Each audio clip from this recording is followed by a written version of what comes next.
choice. Oh no. If you go there, it might be. Because yeah, I mean, it's worth it, bro. Because the cotton is really nice, and the cotton field is fully white. Imagine standing next to an all white field. An all white field. All white field. And you're telling me it wasn't a choice. I mean, okay. I personally would have taken myself to go to stand to the all white field. Imagine you have so when you go. Yeah, when you go, exactly. Everyone else speaking. Because you free meat. That's it was. You're straight dog. You know, I feel like if our ancestors saw us having this conversation, they'd be very proud of where we've gotten as a people. Yeah, they'll be like, wow, this is the making. Yeah, like sure thing. Very nice. Very nice. Thank you. Ladies and gentlemen, we are live for the Your Mentor. What is that? I thought The Your Mentor Money and Youth talk show. Yes, we are live on Radio 254, guys. Woo. I can't believe it. My brothers. Live and direct. Yeah, so if you are here on, please say hi to us. yeah. I mean, we've made it, guys. I mean, this is what overnight success is.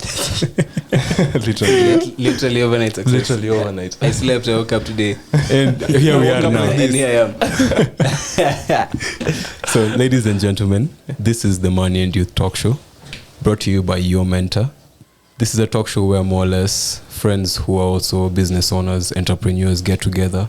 We get to talk about the intersection between creativity and business, because essentially we're running a business that works with a lot of creativity and talent, and we stay in a space where a lot of that isn't really monetized well, if you compare it to other spaces outside of the country, that is. So this is more or less just that. I am your host. My name is David Chai, and I'm not by myself. I am with my brothers. Let us start. Whoever is ready, introduce yourself. Hi, rock, paper, scissors. Shoot. You're starting.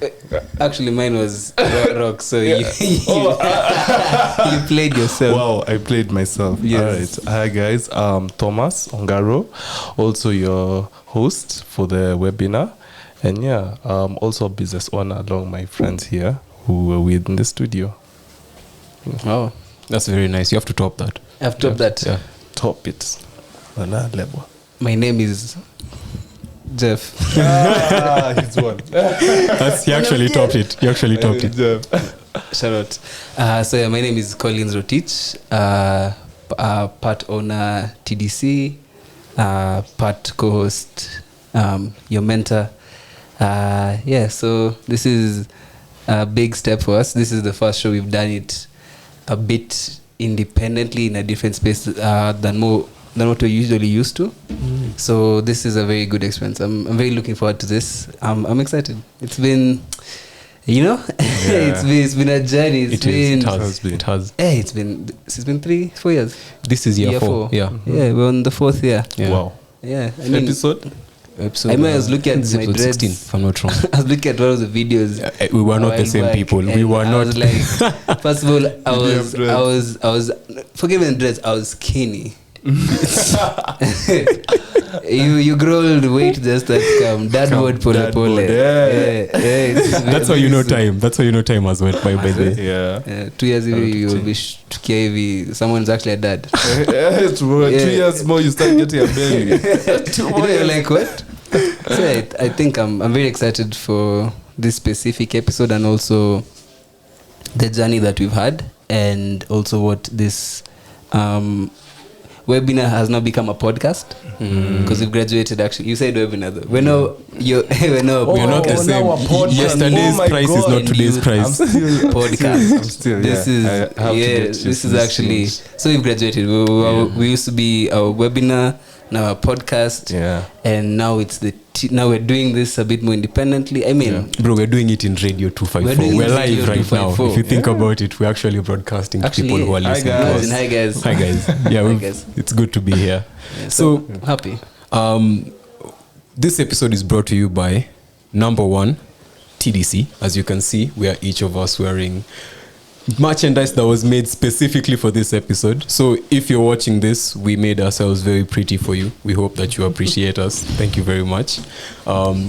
TDC, outside of working for TDC, it's done a lot for your mentor, to be honest. Just working with your mentor and seeing what we're doing as a team kind of essentially represents what youth creative entrepreneurship is. So having TDC as one of the sponsors for the show it's an honor. So having you guys here on year 4 on a very special episode like this, I want to say thank you for that. Another sponsor for the show is the Sharp Entrepreneur. I'm holding a package right now. If you can hear crackling noises but not see what that is, it's not a bomb. I'm sorry, guys. But I can show it to them. Yes, please show the the audience. Yeah. The Sharp Entrepreneur is basically the workbook that your mentor as a program uses to actualize most of our activities. If you're a young entrepreneur and you necessarily don't know how to start off within your particular field, it just helps give you perspective, nothing more than that. Doesn't teach you anything that's rocket science. It actually just kind of reminds you what you know. So if you want a copy, it comes with a free t-shirt. You can DM the Your Mentor Instagram page or Facebook or whichever of our Instagram handles or rather our social media handles, and I will be the one to answer you. Now guys, that was a very, very, very long intro compared to all our other intros.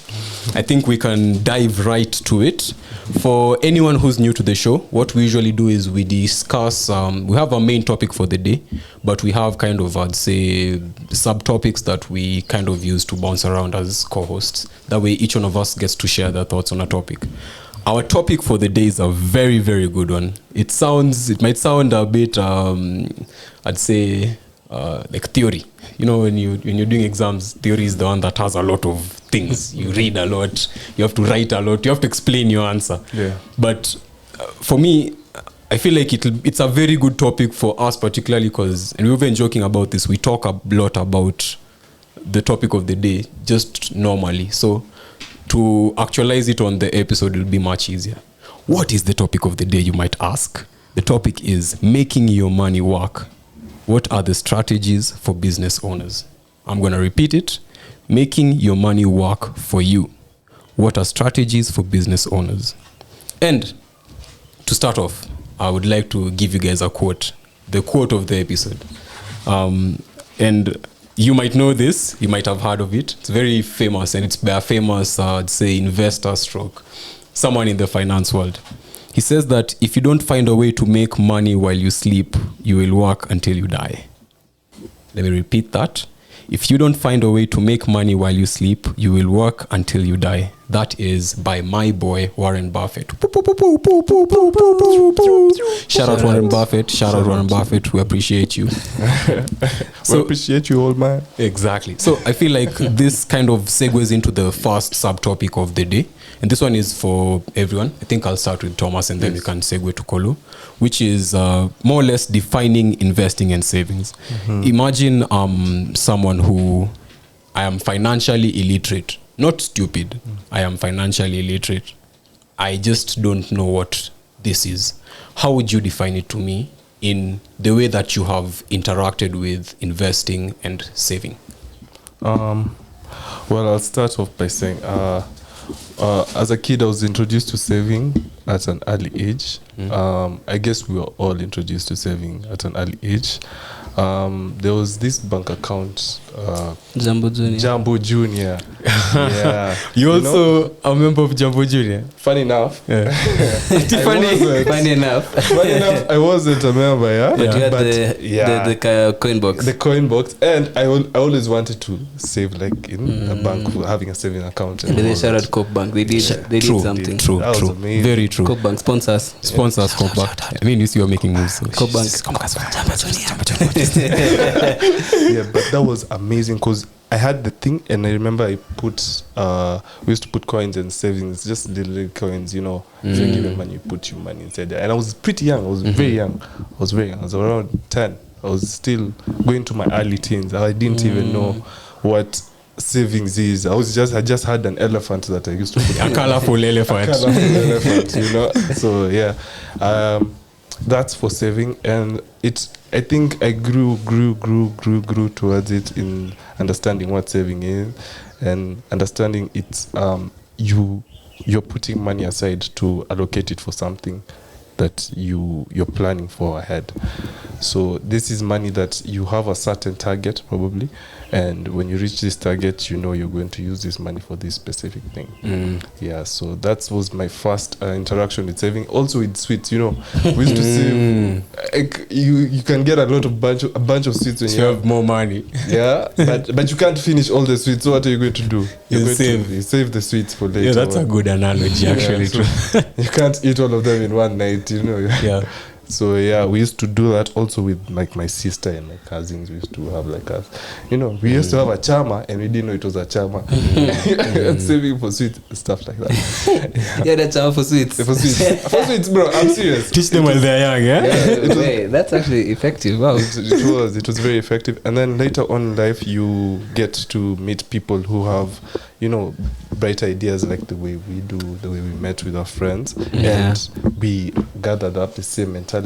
And since, I mean, it's something that I'm not fresh to, it's something that I probably interacted with, but I was still young, but it's something that, you know, you get to learn in the process. And yeah, I understood what saving is. Now when it comes to investing, when I first, investing was, it was a bit peculiar. I wasn't introduced to, you know, I don't think most of us the traditional investing. Yeah, the traditional investing. Most of us are introduced like that. So when I met Collins, who is our co-host, and you really taught us more about investing, understanding what investing is, the fact that you're putting money aside to work for you, as you are not interacting with the money or any income that's coming and waiting for something to grow, and then you get something from it. Yeah, so it's as plain as that. Savings is putting a certain money aside, targeting for it to, you know, for a certain reason, for a specific reason. And then investing is you putting money aside. You can continue, you know, the thing about investing, it doesn't have limitations. You can continue putting that money aside, and it will grow and gives you money in a later on date. Wow. Do you have anything like you can add? Yes, definitely. I think maybe just to put it into a bit of a more like formal way to put it, I'd say saving is putting money aside for a specific reason, as Thomas mentioned, and investing is putting your money into a specific asset such that it can be able to earn for you money. So I think even before that, it's a bit important to define some of these terms. So like money is basically a measure of value. So like if I value a certain, like value communications, so you will definitely spend money on to communicate. That's why you'll have a phone. You value food, so you will spend money on food. You value a vacation, you value a time off, you will spend money for time off. So money is basically a measure for value. So like how much value can this thing give me vis-a-vis how much am I willing to pay for it? So ideally, money is just a measure of value. So if I say it's a 10K experience, I value it at 10K. So that's the first thing people need to understand. Then guys also need to understand from that deduction, what are now the different channels where you can put your money to now save and invest. Whereby saving is now putting money for a reason. Investing is putting money in an asset to grow your money. And now the question is, what is an asset? And an asset is basically any resource or the financial term is like any instrument that you can put your money through, and out of that instrument, you're gonna get a return in the form of an income. Now comes in the other term, what is income? Income is basically any earnings you get from, be it a job, be it a business income, be it real estate income, so money that you get from renting equipment or renting your land or your house or your building, plant, property, equipment. There's income from dividends, there's income from interest. So there's many ways to get income, and all of these come from specific assets, and investing is basically purchasing an asset. I think that's the easiest way to put it. Buy an asset, the asset will generate for you income. So you need to understand money, income, asset, savings, investment. Once you have that understanding, you can more or less curate your own investment journey. That's actually a perfect segue into our next subtopic, which is discussing acquiring assets. And for this one, we'll have Thomas leading the discussion. Yeah. Considering you have some experience in terms of assets with the company. Yeah. So the first thing I'd love for you to talk about is, I'd love for you to describe your experience with the process of acquiring assets. Yeah. From the aspect of remember the topic is we have cash. Yeah. You get, now we're thinking of how can we spend this cash in a way that it's not a liability for the business. You get what I mean? Okay. So now can you address us how you've interacted with assets from that vantage? New term liability. New term liability. You guys, I'm trying. I mean, we're in Radio 254. We have to use new English terms. I remember you guys also remember the first asset I got, which was the sewing machine, if I'm not wrong. Yes. That was the first asset we ever got from the business. Yeah. And I remember it was a process getting it because we weren't acquiring it locally, we were importing it. And the first thing that got to mind was something that if I was to acquire an asset for my business, it's something that would help me make my work more easier, make it more efficient. Ease in the business, improve your processes. Improve my processes, and something that will last a longer period in time. So I went online and I searched for exactly what I wanted for, what I was looking for that. And initially I thought that the process was going to be, long. But I met, again, with good friends, we get to get... Yeah, your network always comes through. It always comes through, and that's what happened. We got someone who was able to facilitate for us getting the product, the asset in the country. Yeah. I guess to add on that, ideally, if you're a business and you're thinking about investing in the business, ideally, it's very specific to your business because, of course, there's different business needs. However, how from our experience with TDC is that you look at the aspects of your business that you don't have control over, and how can you be able to gather more control. You see, for example, if you are dealing with something like maybe you're manufacturing, like for us, you're manufacturing clothing, but then you're depending heavily on an outsourced tailor. It's easier to buy a sewing machine as we did, then hire someone to now do your own in-house production, because depending on someone else's timeline might affect business delivery, because you're working on, if let's say you're outsourcing to a tailor and then the tailor has a lot of work on the end, they may not be able to deliver for you. So how do you cap that problem? You'd rather save some cash in the business, so every single time you get some cash flow, put some a bit of side, whereby you're saying this, you're planning to invest in assets for the business to make it easier for the business to operate. That's a sewing machine. Another example could be maybe you're paying rent. Maybe you're doing something like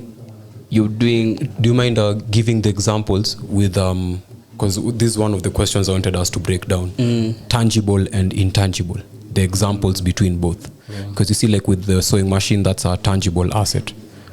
Can you break down what the difference is for someone who might not know? And then now we give the example, might have a better way of...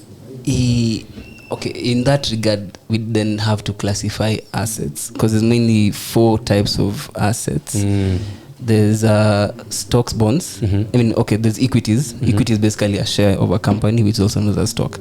Ideally, you own a share of a company. So if, let's say, you put your money in TDC, ideally you own a percentage of that. That's your equity. Another way to finance your business is getting debt. So instead of we putting money into TDC, we can go get debt from somewhere else. So debt is an asset for the bank, because the bank gives you a loan, you pay interest on that loan. But debt can be an asset for an individual or even a business. You can give out, business give out corporate bonds. It's the same thing as a government bond. Ideally, government says, we need money to build this road, give us money. So you give them cash, they give you a fixed payment. Same thing to a corporate. You can give out a corporate bond, then now guys buy that bond and then use that cash to finance the business. And now going into your point for physical, so after you go from stocks, bonds, there's money market and cash based asset, cash equivalents. Those are like you put your money in a fixed deposit account, it earns a bit of an interest, or a savings account. then you earn interest on that. So then after that, now it comes to physical assets. These are now real estate and commodities. So when you're talking about a business, it can be a bit different because there's different types of assets for business. There's the physical resources, like when Radio 254, all of this equipment is assets for the business. The speakers, the monitor, microphones, all of these things are assets for the business. However, Radio 254 is a brand. That brand is an intellectual property. Get that's why someone can buy the KFC brand to then come license. It's just a franchise it rather. You're just buying the name KFC. So you get your assets for a business are not only physical. There's also other non-tangible asset such as goodwill. If you do any business course and you end up doing accounting, you always have to account for goodwill. Like for example, if Radio 254 is here, then maybe they move. Then another radio station that's starting up comes here. You see there'll be a bit of goodwill because it works even better for physical locations. Let's say I own a supermarket, like Uchumi lives Uchumi Ngong Road. Then you start a supermarket there. Anyone who's ever gone to Uchumi Ngong Road knows a supermarket is there. So you'll have that goodwill of the business. So in terms of investing in physical assets, yes, you can also invest in the intangible asset. This is basically building your brand. Even for TDC, I think a big aspect of our corporate strategy or even our strategic mission is that we are really focused on building the brand and working on building that brand equity. And that gives you value. You can even dictate or leverage on that brand to get different corporate deals for different corporates. Because you tell a corporate, we have this kind of pool, they're able to finance for that. Okay. So how would you guys... Okay, this is a very broad question, but Pia, it's very nuanced. Considering, I'm thinking there are a lot of young people who say that the point where the business is starting to make some financial sense.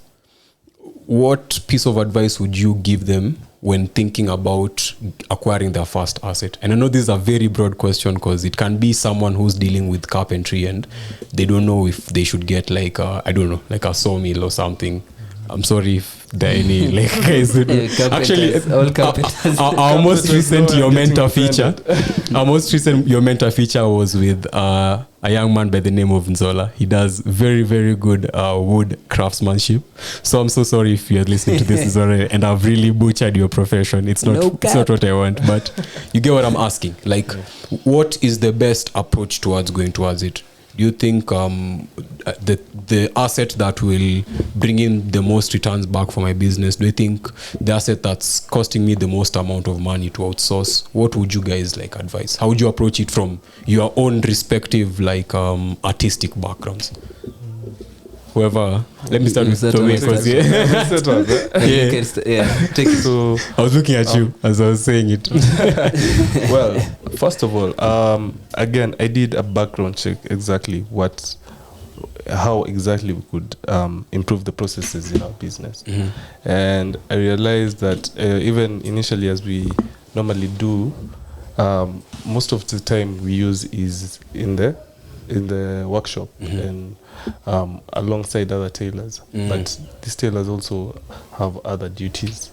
So it made me to think of what exactly would help reduce this backlog. If let's say if this tailor has work on on certain aspects, then maybe I could give him or help him get an intern, someone who learned from this, was I get this asset, and also I could also use it in my own benefit in learning how to sew and stuff like that. So I initially had to do a background check for what I needed, what exactly I'm dealing with, understand the budget, and also know your stuff. Know that exactly. Know your stuff, that you're gonna get this asset under this company, and is the machinery is available for if it gets spoiled, and for maintenance and stuff like that. It's funny you mentioned that. Right now, I remember I was asking myself, what's the first I'd say asset I acquired as a musician, independently, and it's a funny story. The first one that I got was a mini keyboard. And this is very obscure because I don't know how to play keyboard. I don't know why at that point. I think around, I just turned 19 when I was getting it. I had cash and I wanted to get something that I can use to improve my music, output. And I would have thought of getting a guitar because I actually play guitar and use it, but I didn't do my background research. You get? I didn't know my stuff. I didn't know, like, I didn't sit down and be like, okay, objectively, what do I need to acquire as an asset to get myself to the next level? And I can tell you by now it was detrimental because I don't even have the keyboard with me. Shout out to Balance, but I gave it to Balance. I didn't sell it. I did not sell it. I gave it to someone who I work with who can use it. Who'll have more use for it. Exactly. But just to second on your point for knowing your stuff, I don't say that I regret, but I know that with the knowledge that I have now, I would have been much more, would have had much more output with the asset that I got. Now, guys, allow me to pitch an interlude to who has allowed this episode to be brought to you. It's brought to you by TDC. If you can see the videos, which, no, I'm seated behind a screen. This is the first time I can't see the cameras. Yes, that camera over there. With this episode is brought to you by TDC. We're wearing pieces that we actually made specifically for this episode. We have new collections out. We have new, I'd say, activities out by TDC Experience. Be sure to check out the website, www.truedenimcollection.com, for new pieces. And our socials are True Denim Collection on Instagram and TDC Experience if you're a fan of music and fashion. This episode is also brought to you by... One second. You hear that? Okay, you guys don't have the headphones. But yeah, it sounds really good. It's brought by The Sharp Entrepreneur. This is the workbook that we use to guide most of the discussions that we usually have. If you're a young entrepreneur and you don't know how necessarily to phrase your ideas in the right way to come up with a plan to make your particular skill a viable entrepreneurship business, this is the book for you. If you want to purchase one, be sure to DM the Your Mentor Facebook, LinkedIn, whatever social media handles, and we'll be able to sort you out. Now, let us go to the next subtopic, and Mr. Collins, you're going to carry this part of the conversation, and it's talking about diversifying income. There is more than one way to skin a cat. That is how I phrased my notes. And I would like for you to describe why I phrase my notes that way, even if you don't have context as to why I phrase my notes this way. But I think I was talking about the end goal is always to make more money. Yeah, we're at a point now as a business where we're making cash, and the source of income that is safe for us, if it's business to customer, we've already kind of started to exhaust that. How can we make it such as that if that stream of income starts to dry up, the business does not suffer? That's now how I'm more or less asking about this. So how can I make sure that my business doesn't only have one source of income? So just to clarify, yes, we're talking about different income streams for a business, not an individual. Yes, I think it would be better to do it for a business, because an individual, it now comes to... it becomes a very, very complex conversation. Nice. Actually, about the time with the issue. I would think a business is a bit more complex. So you see, a business is not... It's not ABCD. You know, at least for individual, it's a bit ABCD because there's only like 4 options that you have, and it's just about how you allocate it in those options. But for a business, you see, when you study about a business life cycle, like there's a concept known as a business life cycle, whereby it talks about a business. It starts from a startup stage, whereby you're just entering the market and you don't know anything. Then it goes to now a growth stage. So let's say you start getting your first customer.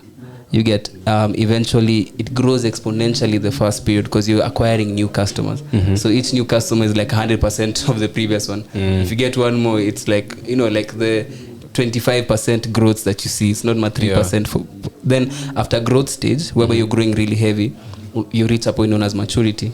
So for example, if maybe there's only 1,000 people in Kenya, if you sell to 100 people, you're okay. So you still have 900 guys. Yeah. But when you sell to 900 guys, you only have a sock guys who are new in the market. You get, so you've reached a maturity. The market is saturated such that there's not a lot of opportunity for growth. And then after now maturity, now there's decline, whereby you're talking about whereby my income stream as a business is drying out. And then now after decline, that's now whether you either renew as a business, whereby you rebrand or change model, or you just die off. As you see many brands, especially these new tech companies that come up, they end up dying out. So coming in from a business perspective, it's a bit difficult to say how do you diversify, but I can answer it without giving an answer. I'll answer it in the theory, the theory behind how to diversify when you're a business. So when you're entering a market, in the starter phase, you're more or less collecting feedback to find a product market fit. So how does my product fit into the problems for this specific market? Then you find that problem and you fix it. Sindo? Now you start getting customers from that point. The moment unaingia maturity point whereby, like you see, like Safaricom, before Safaricom acquires a new customer, as in you get, they need to go to Ethiopia. So that's one way of diversifying your income. Change the market. You get umejaza the Kenyan market. Like for us, the day we reach a point whereby we've sold to the whole of Nairobi, we'll have to think about how can we localize the brand to other different counties or other big cities. Once we do that, we'll ask ourselves, okay, fine, how do you go global in terms of Kenya? Then how can you go regional? And then how can you become a global company? Once you reach a global company for that product, now you find a different product. So instead of a new market, new product. You get, primarily when you started this company, everyone knew us for denim jackets. But a few years later, once everyone was like, okay, fine, you're not this for jackets, we introduced 9 more product lines. You get, so that allows us to enter a new quote unquote, not necessarily market, but product line. So there's different ways to diversify a business income through those ways. You can change the market, you can increase product line, you can introduce a new feature. Unajua, you can basically change the way, you can even innovate. Unajua, like what happened to Blockbuster? These guys wangesema, okay, fine, we are about to die, how do we fix this? Guys are going to stream, then you go to streaming. Unajua, guys who on personal computers, changing now to laptops, or even Blackberries switching to iPhones. Like Nokia died out the same way. Like it's because the business life cycle, they went to a point, you know, when you're at maturity phase and you own the market, you think you're the boss. Then Starlink comes like this. No, Safaricom is worried. You get, so you have to respond to the market because of market needs. That's how you diversify for a business. For individual, it's a lot easier. But I know you don't have the time. You could DM us if you want more information on how to diversify this one, your that's income. That's the camera. Check you guys. We have 3 cameras. We have so many cameras. We have 4 cameras. Yes, 5. You, all of you. So, but yeah, nonetheless, if guys are interested in learning about how to diversify your income as an individual, please reach out to your mentor. Give us a DM. Tell us that's the next topic we want to talk about. We'll dedicate a whole section to teach you about all of these things and how you can apply them in your own life. At least in your own experience. We're no experts and you're no financial. Yeah, true. By the way,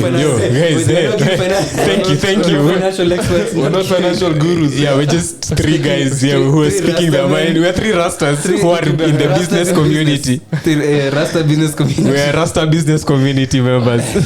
Very ideally. For me, if you ask me that question upfront, that's what I think about. Just see where the problem is coming, change product line, change markets, innovate. Those are the 3 ways I can think about. I'd love to get your input on it. He's very right. Even when he's talking about innovating and the product line, the way we switched up from jackets and introduced more products even when we switched from thrifting to manufacturing, that was a way of innovating.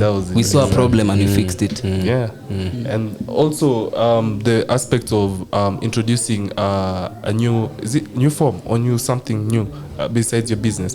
You know, people think that a new business line even. People think people think you're so, since you're doing this business, you can only be fixed to this business, but not really entirely, because you can through this business you can have a network of people who you want to hang out with. You know, you can start. Actually, you do research, you even find out some of these big companies are not what they were when they started. I don't remember the example. It was a business that started as a lumber and now they sell fast food. Lamborghini were selling tractors. Now they sell supercars. There's another one we were talking about. Was it Samsung Ama? The one that they're selling CG. it was some house. No, it wasn't even a household good. Yeah, but there's so many companies that start initially as even. I think Tusker started as Tusker. I won't. Tusker was originally an elephant tusk cleaning business, and they grew An elephant grooming business. Yes, and then they're like, wait. There are not enough elephants. Yes. Yeah. What can we do? Takes a shot. But that's very I love the point that I feel like businesses have a lot of leeway to diversify their income. Like even for us, not without even saying a lot, we've toyed with the idea of something like denim capital, which we can use as an instrument for us to like make money through the money market, you get, as a company. And I'm sure from the outside someone would look at us and be like, yo, you guys, you make clothes, just stick to what you're doing. I might just like do events.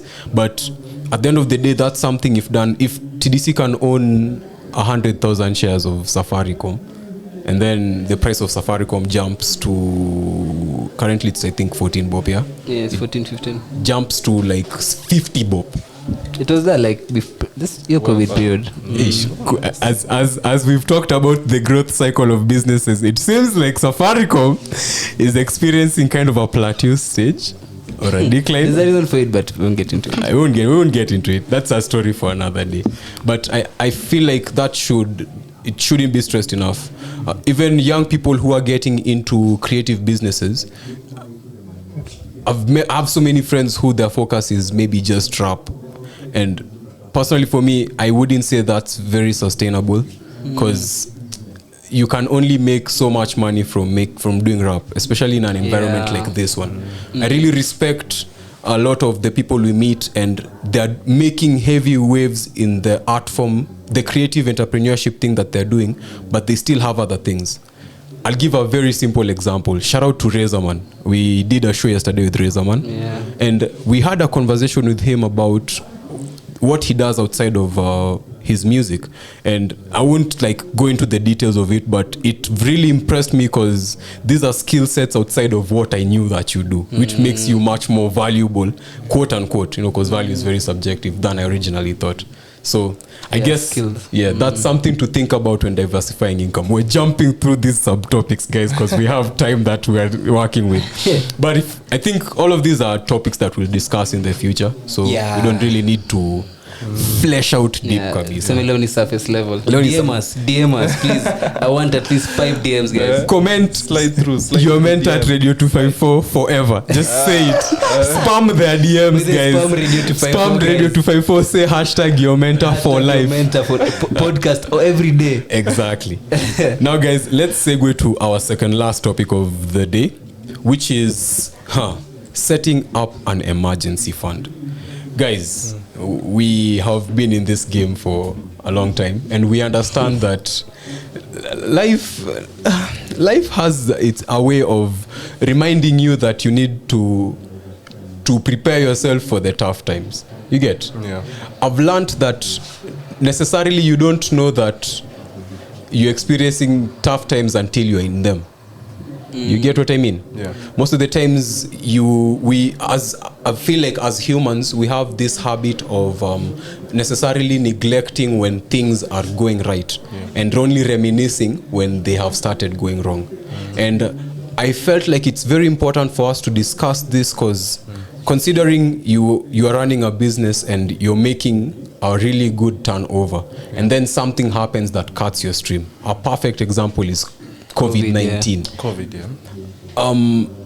We were doing our first set of events during just shortly after COVID-19, but there was still the inconsistency of hey guys, it's coughing, so now there is curfew again. Actually, no more going out. You get that? It puts a strain in. We hadn't accounted for this to happen. So for this one, and this one is Thomas that's leading, but Kolo, you can, as you know. So we will share. Yes, we shall share this cake. I will be silent. Keki tutakata. Yes. But I'd love for us to more or less, one, describe experiences we've had with matters of setting up an emergency fund. Because for you to know about the value of setting up an emergency fund, you need to have been in a situation where you're like, hey, and you know, if I just had 100,000 Kenya shillings, this problem would not be existent right now. If you are an entrepreneur, you haven't experienced this at some point. So Thomas, can you like give us your experience with this? You know, you've said it. I was like, yeah, imagine you just being rained on and thinking, guy, I should have actually carried a because when it rains it pours and it pours and it pours heavily. So you know, you should have both ways, invested. even in blessings. Exactly. Actually, yes. Exactly. So you have to be for an emergency fund. Well, so you how do I start this? Yeah, let me start it from when we moved out. When we initially moved out, all of us from our parents' house, and when we moved out, we didn't understand life on a daily basis. You know, Wow. we didn't understand how life gets serious, how there's ups and there's down. I did not know units, and bro, I'm telling you, until they ended, I was like, yo, so now these KPLC guys, when are they returning the lights? Exactly, like, you know. Hey, kwanza knowing how to stretch cash, bro. Exactly. like one of the whole week. The week will start whether you like it or you have not. to stretch cash. Actually. Yeah. And we at first, you know, we were so focused on trying to survive, we forgot about emergencies. You know, things actually we're probably at the normal surface, we're thinking we're low, but things get worse. You can drown. You can actually go deeper. You think you're just thinking, eh? Yeah, Kume, you can drown. You can drown, Kume. It's only 4 meters. I'm 2 meters. I'm 1 point something. I can just go up. I can go up, push myself up. I can step the ground and push. Unfortunately, it doesn't work like that. Unfortunately, instances hit you when you are at your lowest. Even when you're at your lowest, is when you can get that's when it actually. And you're like, Akibosi. Ako mask iko wapi? You're like, boss, it is 2024. That happened to me during COVID. Wow. At your lowest, you know. And they don't even care. They'll be like, you know what, bro, I'm sorry, it's your day. Sometimes those things happen and it's just God sometimes telling you, sometimes there needs to be a change here. Yeah, and true. Sometimes that change It pushes you, is even actually. things like emergency fund. But maybe to answer your question from a business perspective, from a finance function, because you know a business has different functions. There's a marketing function, there's a HR function, there's a technical team function, there's also a finance function. So primarily about emergency fund, for individuals a bit easier, just 3 to 6 months expenses, have that saved up. And the same for biashara. If you know rent ni X amount, payroll ni X amount, material ni X amount, overheads ni X amount, you can know that, okay, fine, this is what is expected. How much cash do we have at bank to be able to now cater for this should there be no incoming cash flow?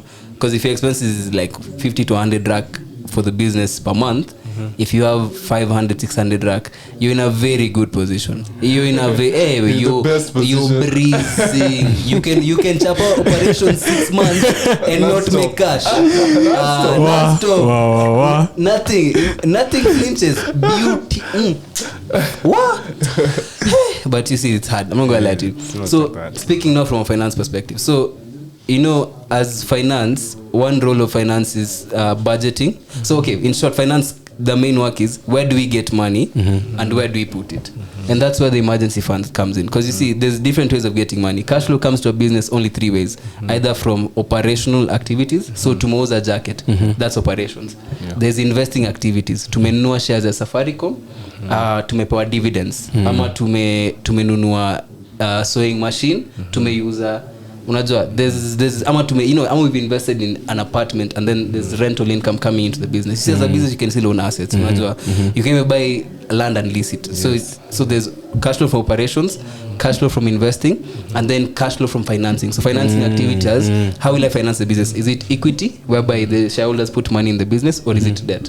Now once we know that, finance will model how we distribute that cash, how much cash goes into production. So finance always has a budget for each department, and they make sure you stay within the budget. So finance is very stringent on how you spend your cash flow. That's why finance always asks you, do we really need this? Do we? You are an innovator. You like, yeah, I mean, like Thomas calls me. It's like, yo, Checky, we need to buy all of this material. Yeah, but then he always like, yo, I just came across the best material. You guys just you want to buy all of this across the best far. Then we're like, Thomas, Luckily for you guys, we have to pay for transport, we have to pay for taxes, we have to pay for overheads. We need the material, guys. it's heavy material, bro. It's heavy far. It's you guys. You've never seen anything like this. We're like, okay, yes, okay. Yeah. So yeah, ideally that's kind of how we think in terms of finance. Like ideally we look at where is money coming from and where do we allocate it. And part of that, depending on the company, is some cash of course needs to be at bank. You need some cash for operations. Ideally for any business or individual, have 3 to 6 months expenses saved up, so that even if a hiccup happens like COVID happened for like 2 years. If you're a business and you had 6 months worth, you'd have 6 months to figure things out. Like you see how K1 continued running. It's not because that that was of course money from of course financing a bit of debt, overdrafts, but also they had a bit of cash at bank. So it's also very essential to have that buffer, so that just in case the zero cash for 6 months, we can at least operate. Let's close after 6 months to say tumejaribu imefail, but you have 6 months to figure things out. That's my take on that. Perfect. Guys, we are going into the final subtopic of the day, which is very good because we're keeping time. We on time? Yes, that's what I was saying. This is very good because we're keeping time. We have roughly 14 minutes left. So before we go to the last topic, can we do a freestyle? I'm gonna use it to plug our sponsors for the day. Guys, this episode is brought to you by True Denim Collection, or TDC. We are your one-stop shop for all your denim needs. As you can see, if you're watching this, corporate and individual. Yes, corporate if and you need individual. Corporate merchandising, we got you. Exactly. We'll make staff uniforms, we'll make team uniforms. If you have a brand activations, we got you. Absa Bank, we got you. KCB Absa, Bank, we got you. KCB, Cooperative Coop Bank, we'll make for you Jumbo Junior. Elephants. Wearing denim. They're all in denim. Radio 254. We can make this whole studio denim. Radio 254. That was targeted at you. We know you're listening. We know you're listening. Also for B2C clients, our customers, if you want something specifically made for you, made to measure, we are the people that you talk to. Even a gift to someone. Exactly. Visit www.truedenimcollection.com and place your orders through there. Or even check us out on our socials at True Denim Collection. We'll be sure to sort you out. Also, this episode was brought to you by our workbook for your mentor, known as the Sharp Entrepreneur. This time, Kolo, you'll do the dance as I'm talking about it. Do the dance. Yeah, do the dance. Nice. He's doing the dance. So, guys, the Sharp Entrepreneur is a workbook that your mentor more or less uses to guide our different talks, be it for the talk show that we conduct or even for the different young people that we work with to more or less bring their stories to life.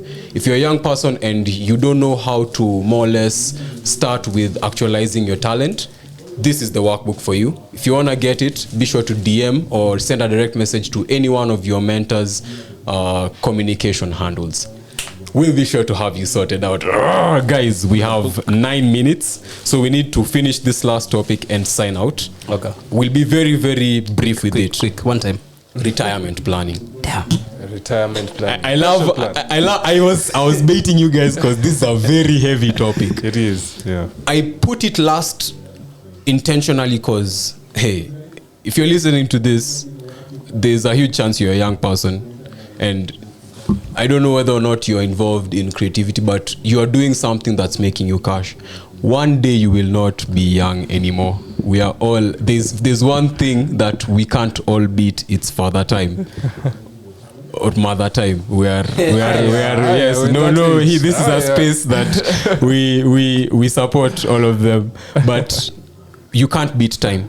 Mm-hmm. So for me, I wanted to more or less understand, or even at the very least touch on the fact that everything that you're doing will lead to a point where you don't necessarily have to do that anymore. Mm-hmm. You get, we wouldn't necessarily have to do what we're doing in TDC forever. You get? Yeah.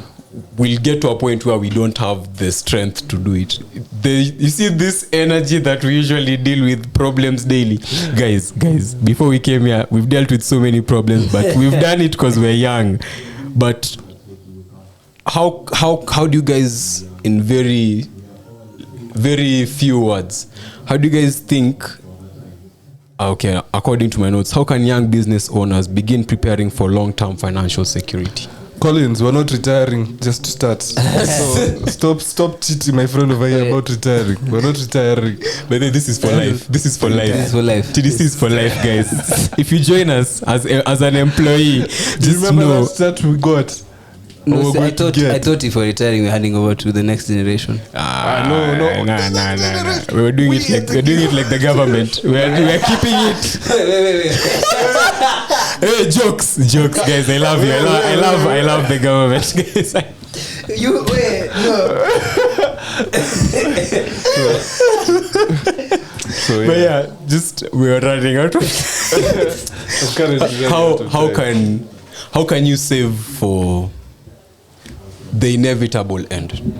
Should I take this? Yeah, please take this. So, it seems, whether we like it or not, this boils back to, I think, 2 questions back when I was asking you, how do you diversify as a business, or how do you diversify as an individual? Sorry. So, the only way I can answer your question for retirement, because I could answer it very easily. I could tell you that you should do a pension plan. I'm sure all of us have heard the word pension plan, and you do not know what pension plan means. Yeah. We've had things like insurance, do life insurance, do health insurance. Bro, Adi, I hear phones have insurance. Even businesses, there's business insurance. Actually, it's really insure your business because things can happen. Like, you see what happens in Gikomba? Yeah, Kuchomeka. So you make sure all your business are insured so that you're able This is to why I love this. I've learned something right now. I'm like gonna go home and research on business insurance, bro. Well, that's You crazy. insure. It's because it also helps you also, like, in case of, okay, I don't want to misinform people, but in case of like really adverse conditions that you even have to close up, I think there's like there's a way you get covered. So insurance, but we're getting ahead of ourselves. And then, so basically what I was just trying to say is that there's so many different instruments for you to set up your personal finances. To answer your question on retirement, the easy answer is join a pension plan, and a pension plan is whereby you put money for the long term, whereby when you retire, you get monthly payments from that pension plan, or you get a lump sum payment at age 65 or 60, depending on what your employer says. But there's also individual plans you can just pay for yourself. Same thing as insurance. You know, most guys don't know you can just pay for your own health insurance, and it's not expensive. You can pay like, I think the cheapest is like 24k a year to like 150 plus a year for a family of like 4. You know, like you don't necessarily know you need life insurance until you experience health insurance. Until you experience a situation where you and even Equity does well. They have even MTIB or something. Yeah, MTIB. Like, there's so many options to. But all insurance companies. By the all insurance companies better sponsor us for plugging you to young people. I want Equity Bank. Afia and bank. But okay, let's get focused. So I think if you're thinking about retirement, you can't think about your retirement without thinking about your personal finance journey. And your personal finance journey is everything around your money. Basically, how do I save? How do I invest? What is my relationship with my loans? Basically, how do I handle my money through and through? Because me personally, if you ask me what's my retirement plan, I'm accumulating assets over the long term, and I'm sure when I'm 40, I'll have enough assets to not need to work anymore. Like, they'll be paying me interest annually that I'll be able to pay my own bills and even be able to send my kids and grandkids cash. You know, like even pay for their school. And even when I die, I'll have a whole estate with a will that dictates how that money goes. Because even another part of your personal finance is wealth protection. How do you, and even like tax, how do you manage your tax rather, like as in, so it's a whole embodiment of many things. To answer your question, it's easier to start with a bit of understanding what options are there for the different ways to grow your money, and then being disciplined over a long period of time. If it's something like money market, it'll give you anywhere from like 8 to like 12, 13, 14%, depending on the specific company you're using. And imagine that 14%. If you have a meal, that's 140k a year. Yeah. You get 140k a year is like maybe 12k a month. If it's not a lot of cash, But it's a lot. Yeah, you can do something. imagine more or less. yeah, 3 sock a day, 9k, yeah, 3 sock a day, yeah, 3 sock a day. That, I mean, it's not a lot, but I mean, I can afford that piece of coffee. Yeah, Not true. If you have 10 million and you're earning 10% of that 10 million, that's a mic. That's 100, is 80k a month. You get it's where you put your money and how your money grows this money. The richest man in Babel always talks richest man in Babylon, yeah. This one in Babylon talks about how your children's children, like from each money you're earning, save a little, put that somewhere where it's earning more money, and then from those monies, put those somewhere where it's earning more monies.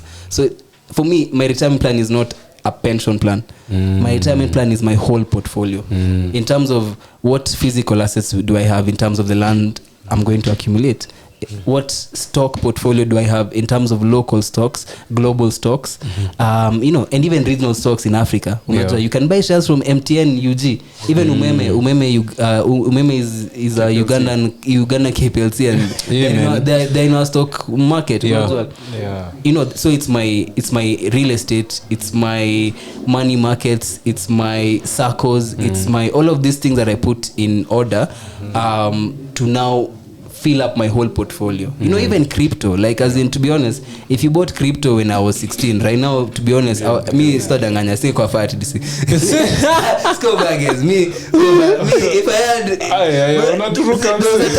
Turuka live on radio 254. Nige stuff 3k. My mans would not even be here. My mans would not even be in Kenya. I know. Sipping a margarita. DC was birthed because of struggle. We were like, we are broke, we need to do something. You don't tell me if you had crypto over here, You'd be like, and then COVID happens and I still have crypto. Maybe wish I sold NFTs. So you get, like, as in, it's accumulation of those things. But a simple answer for people I'd say is that, okay, fine, educate yourself on personal finance, understand what options are there, read about SACCOs. SACCOs are a good way of earning very high interest. Like, you can get 10.5% and even 14% for deposits. Even there's some companies that give even 20%. I think Polisacco is giving 18%. Can you imagine? Government bond ni 12%. Unapewa 18%. As in, ukiwa na mita moja unapewa 80k. Ama ukiwa na 10 young people, don't let the name police from Police Sacco chase you away. That's what they do to play with you. They don't want you as members, but they give high yields. They give high yields. Actually, a lot of these institutional SACCOs, like even Stima Sacco has good. Canvasity Sacco is another that has 20%. Imarisha Sacco, I think, has 18 to 20. So you find that there's ways you can put your money in different classes, and then the interest can help you survive. But that's on the easy one. Retirement plan, pension, there are also options. All of these financial institutions have different financial instrument to give it. Like I was saying, there's people have had pension, they've had insurance, they've had money market, they've had all of these things. So confusing. But all of these things are just different products for these companies which sell the same thing. It's equities and stock. The whole finance industry is equities and stock. Equities and debt, debt. So, my guys, this was an amazing episode. That was our final topic of the day. Are we on time? We have done it for 58 minutes, guys. 58 minutes. We have 2 minutes of rap. 1 minute. Yeah, actually, no. 30 seconds each, so I can rap for the final one. You also want to rap? Okay, yeah, I'll give it. Okay. So a parting shot. No, not actual rapping, like wrap up. No, wrap up. These guys were holding the mic like they're about to kill it. No, just a parting shot. Razorman showed us yesterday. Yeah, shout out to Razorman, by the way. Razorman can rap. Freestyle. But a simple parting shot related to the topic, or doesn't even have to be related to the topic. Just your last shot until the next episode. I start? Well, mine is simply to advise guys that when you start business, as you've said and as you heard, there's many other ways in making money within the business that necessarily don't need you to spend either your time or your effort. And I'd advise you guys to go check out what my brother Collins here has advised also about circles, the money markets in general. And also, if you want to learn more about pension, go check out. There's guys like Old Mutual who do it, and they can show you how they can give you options. Yeah, that's sponsor Old Mutual. Sponsors. Collins? For me? Yeah. Follow me at C_Rotich on Instagram. I respect that. This guy knows what he's doing. This is actually the biggest platform we've had, so we'll actually milk it for what it has. But all jokes aside, since the topic is about handling your money, for me personally, the biggest thing I can advise someone, the first step is always spend less than what you earn. And from that, save and invest. And for saving and investing, just educate yourself on the different options that are there, because they exist. Like, people buy shares, people put money in money market, people don't save money in banks. If you do research, you'll find that there's I think a very small amount of people who have over 500k in liquid in the bank, because guys don't use money they don't keep money in the banks. They keep money in all of these different assets. And educate yourself. Like, Bamburi was 18 bob, I think a year ago. Now it's like 60 something bob. If you spent 18,000 bob, your 18k is 63,000. I'm not gonna lie to you, there's no way you're gonna get that kind of return. But it's all about we won't say anything, but okay, yes. So that's your problem. But ideally, just educate yourself. This is one way to learn, but don't take this as just a light note, and 1 hour is not enough to cover some of these things. So just take your time, and start build your small network. It helps. It's nice thing, and at least I have more money than when I started money in my pocket. But every year you grow, you see that, okay, fine, maybe last year I was worth, if you started off maybe like you're worth 50k, now you're worth 100k. It's a growth. I think for me, all I'll say is thank you to, number one, my co-hosts. You guys, from where we were doing it to where we currently are. Bro, for real, they not like us, for real. Like, I'm seated here, I'm wearing very exclusive TDC merchandise. I'm in Radio 254. And we've conducted the episode like we've conducted it for the last 4 years. It's a dream come true. We're live right now. Like, we've had viewers who've been listening to us. Shout out Radio 254, by thank you so much. Shout out, Radio 254 team. You guys are doing an amazing thing. You guys are putting on Kenyan music on top of even putting us on to do our thing here. Please keep doing what you guys are doing. You're really, really amazing. To our viewers, you guys are also a reason why we do this. It's always fun knowing that we've built like a base of people who would actually tune into the next show. You guys don't know this, but I've had people ask me, like my friends outside of this friend group, because this is one of the major friend groups, asking me like, yo, you guys aren't doing episodes. And for us to have this as an output after the hiatus we've been on, it's amazing. So thank you to you guys. Thank you to the Your Mentor team, the ones who are not necessarily here, the production team. You guys necessarily have equipped us with the expertise to be able to hold a show like this independently without having you here. So this is as much your output as ours. Thank you for that. And thank you to Ngamao. Thank you to Ngamao. If you've watched from the Radio 254 live stream, you've seen a man near the couches. You've never seen him before doing Your Mentor things. Probably you've seen him at a TDC, but he has officially, without wanting, gotten the role of official Your Mentor, Money and Youth talk show producer. And officially official now. Exactly. Guys, I feel like we won't leave the air, but thank you so much for tuning in. This has been the Money and Youth podcast by the Money and Youth talk show by Your Mentor. And my name is David Chai. My name is Collins Rotich. My name is Thomas Ongaro. And we will see you guys on the next one. Thank you so much. Whoop, whoop, whoop.